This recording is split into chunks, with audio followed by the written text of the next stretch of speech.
Assalamualaikum warahmatullahi wabarakatuh. Perkenalkan, saya Lucia Lestara Mayani dengan NIM L1A11901 dari kelas R001 Prodi Kehutanan Fakultas Pertanian Universitas Jambi. Nah, pada video kali ini saya akan menjelaskan materi tentang pembenihan dan pembibitan. Lalu mari kita simak video penjelasan berikut ini. Lalu, apa itu pembenihan dan pembibitan? Pembenihan merupakan segala sesuatu yang berkaitan dengan pembangunan sumber daya genetik, pemulihan tanaman hutan, pengadaan dan pengedaran benih dan bibit, serta sertifikasi. Lalu, pembibitan merupakan proses untuk menumbuhkan dan mengembangkan benih atau kecambah menjadi bibit yang siap untuk ditanam. Selanjutnya kita bahas tentang macam-macam pembibitan. Yang pertama yaitu pembibitan sementara. Pembibitan ini umumnya tidak terlalu luas dan hanya digunakan 1-3 tahun. Letaknya disesuaikan dengan lokasi penanaman dan bahan bangunan sederhana. Keuntungan dari pembibitan sementara ini yaitu kesuburan tanahnya relatif masih baik karena hanya digunakan sebentar dan tidak secara permanen. Yang kedua, biaya pengangkutan bibit lebih murah. Lalu yang ketiga, kondisi lingkungan mirip antara lokasi pembibitan dengan penanaman. Lalu kerugian dari pembibitan sementara yaitu tidak tersedianya tenaga ahli yang terlatih, dan yang kedua yaitu biaya relatif lebih tinggi karena tenaga kerja tersebar di beberapa lokasi yang berbeda. Yang kedua yaitu ada pembibitan permanen. Pembibitan ini biasanya berukuran luas, dipergunakan untuk jangka waktu yang lama dan bangunan dibuat permanen. Keuntungan dari pembibitan permanen ini yaitu yang pertama, bila penanaman bibit tidak menggunakan polybag, maka pengolahan tanah dapat dilakukan secara mekanis. Yang kedua yaitu kesuburan tanah bisa diperbaiki dengan pemupukan. Yang ketiga yaitu pengawasan lebih efisien. Yang keempat yaitu penerapan teknologi pembibitan lebih mudah dilakukan, dan yang kelima administrasi bibit lebih mudah dilaksanakan. Lalu selanjutnya ada langkah-langkah pembangunan pembibitan.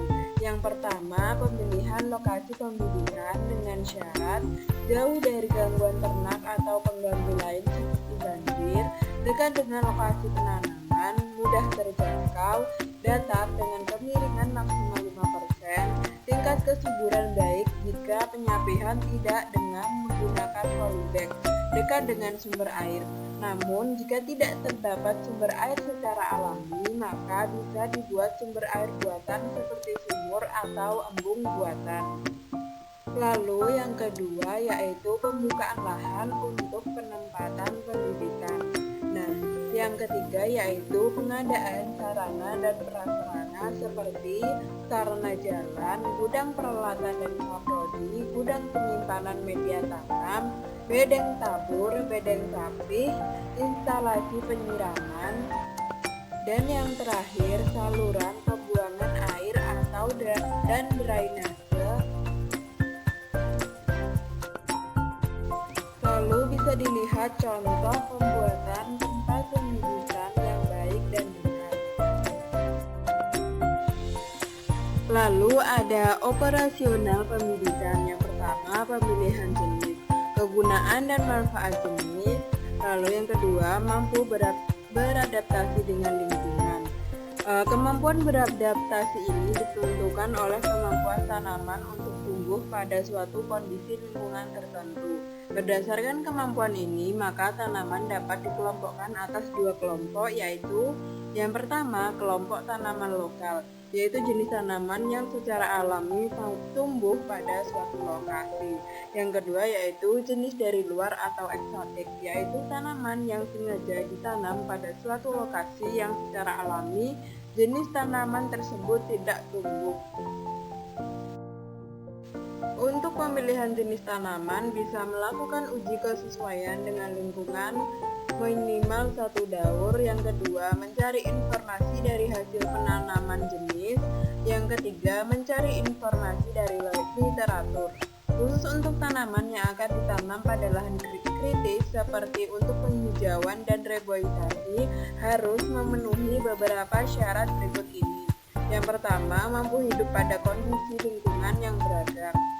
Yang kedua, mampu hidup pada lahan kritis atau miskin.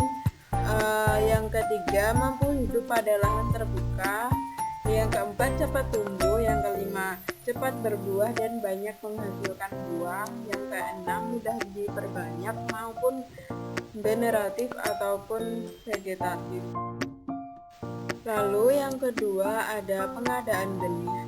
Syarat-syarat pohon induk adalah punya pertumbuhan baik dan sehat, mempunyai kualitas hasil yang baik, sudah dewasa atau matang, bukan pohon tunggal yang hidup terisolir. Yang kelima, menghasilkan buah dalam jumlah yang cukup banyak. Kemudian ada beberapa masalah dalam pengadaan benih terutama untuk tanaman hutan, tanaman antara lain, waktu pembuangan dan pembentukan buah yang tidak teratur. Umumnya bunga terbentuk pada musim panas dan buah masak pada musim penghujan. Yang kedua, kualitas dari pohon induk. Untuk mendapatkan pohon induk yang baik harus dilakukan inventarisasi pohon-pohon yang bisa dijadikan pohon induk. Pohon-pohon tersebut ditandai dan dipetakan agar mudah dipilih. Yang ketiga yaitu cara pengambilan atau pemanenan benih. Yang keempat, waktu pengambilan benih. Buah yang mudah pecah atau biji yang diterbangkan angin, maka pengambilan benih harus dilakukan sebelum buah pecah. Lalu buah yang telah masak secara fisiologis biasanya ditandai dengan perubahan warna. Yang kelima yaitu penyimpanan benih. Banyak benih, terutama benih jenis pohon-pohon dari hutan tropis yang tidak tahan disimpan atau recalcitrans. Jika disimpan untuk jangka waktu yang lama, maka benih ini akan turun daya tumbuhnya. Lalu yang terakhir yaitu perlakuan benih. Lalu yang ketiga, pemanenan benih. Benih harus dipanen pada saat benih sudah masak secara fisiologis. Buah yang telah masak biasanya ditandai dengan perubahan warna buah, misalnya dari hijau menjadi merah atau coklat. Untuk buah yang mudah pecah, maka pemanenannya harus dilakukan sebelum buah tersebut pecah. Umumnya, pemanenan benih harus dilakukan dengan memanjat pohon atau menggunakan galah. Pengumpulan benih dari benih yang telah jatuh sebaiknya dihindarkan karena kemungkinan benih tersebut sudah cukup lama jatuh atau sudah diserang oleh hama atau serangga. Yang terakhir yaitu sumber dari mana benih diperoleh harus dicatat. Yang keempat ada penanganan benih. Proses penanganan benih terdiri dari ekstraksi, yaitu tindakan mengeluarkan benih dari buah dan memisahkan dengan bagian yang lain. Cara ekstraksi berbeda-beda tergantung kepada jenis buah dan benihnya. Sebelum ekstraksi, biasanya buah dijemur dahulu di bawah panas matahari 3-5 hari. Setelah ekstraksi, benih disortasi atau dipilih dan dipisahkan dari kotoran. Benih yang baik yang dipilih untuk dijadikan bahan perbanyakan. Yang kelima ada penyimpanan benih. Karena perbedaan waktu ketersediaan benih dengan waktu penyemaian, maka biasanya benih harus terlebih dahulu disimpan. Benih yang tidak tahan lama disimpan seperti damar, kelompok meranti, dan mahoni sebaiknya langsung ditabur tanpa penyimpanan.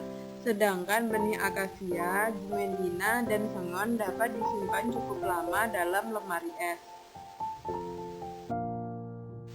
Yang keenam yaitu perlakuan benih. Secara umum, benih akan berkecambah jika dikecambah dalam kondisi lingkungan yang sesuai, tetapi ada beberapa jenis benih yang memerlukan perlakuan khusus untuk memecahkan dormansi atau masa istirahat benih.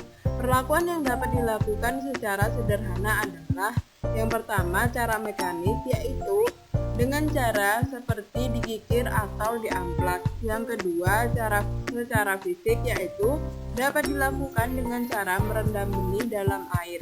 Yang ketiga yaitu cara kimia dengan menggunakan bahan kimia seperti asam sulfat 95% untuk benih sendiri atau kenari. Yang ketujuh yaitu penaburan benih. Penaburan benih bertujuan untuk memperoleh tambah yang baik dan sehat. Cara penaburan benih berbeda tergantung kepada ukuran benihnya. Untuk benih yang sangat kecil, benih terlebih dahulu dicampur dengan pasir. Sedangkan untuk benih dengan ukuran lebih besar dapat langsung ditabur dalam larikan. Bahkan untuk benih yang besar seperti durian atau bulian tidak perlu disemaikan terlebih dahulu. Media tabur yaitu sebagai media tabur dapat digunakan pasir baik yang kotor atau halus. Sedangkan bedeng tabur dapat dibuat dari kayu atau bak plastik. Ukuran disesuaikan dengan kebutuhan. Yang kedelapan yaitu penyapihan bibit. Penyapihan adalah proses pemindahan bibit dari bedengan tabur atau bak perkecambahan ke polybag atau bedeng sapih lainnya. Sebelum kecambah dipindahkan, kecambah terlebih dahulu disiram. Kemudian bibit dipindahkan sementara ke bak berisi air yang dicampur dengan fungisida. Bibit yang dipindahkan adalah bibit yang sudah berkembang cukup baik. Pemindahan ke polybag dilakukan dengan cara membuat lubang tanam sedalam 3-4 cm dengan menggunakan kayu. Kemudian lubang tanam kembali ditutup dan dipadatkan. Pemindahan bibit sebaiknya dilakukan pada pagi atau sore hari. Dalam pemindahan bibit akar tidak boleh tertekuk karena akan mengganggu pertumbuhan tanaman. Ukuran polybag yang digunakan juga beragam, tergantung kepada seberapa besar bibit akan dipindahkan ke lapangan. Yang kesembilan yaitu media tanam. Media tanam untuk bibit pada fase penyapihan tergantung adaptasi bibit terhadap media dan ketersediaan bahan di lapangan. Contoh dari media tanam yaitu tanah permukaan atau topsoil, gambut, pasir, pupuk kandang atau kompos, kokopit, dan abu sekam. Fungsi media yaitu tempat tumbuh harus cukup kokoh, penyedia air untuk mampu menahan air yang cukup, penyedia udara yaitu media tanam harus cukup gembur. Yang terakhir yaitu penyedia unsur hara, kandungan unsur hara harus baik atau subur. Lalu yang terlihat seperti di gambar, terdapat beberapa contoh dari media tanam seperti pasir, sabut kelapa, dan tanah. Sekian video penjelasan materi tentang pembenihan dan pembibitan yang bisa saya jelaskan. Terima kasih sudah menonton dan menyaksikan video ini. Apabila ada saran dan kritik yang membangun, bisa dituliskan di kolom komentar. Terima kasih.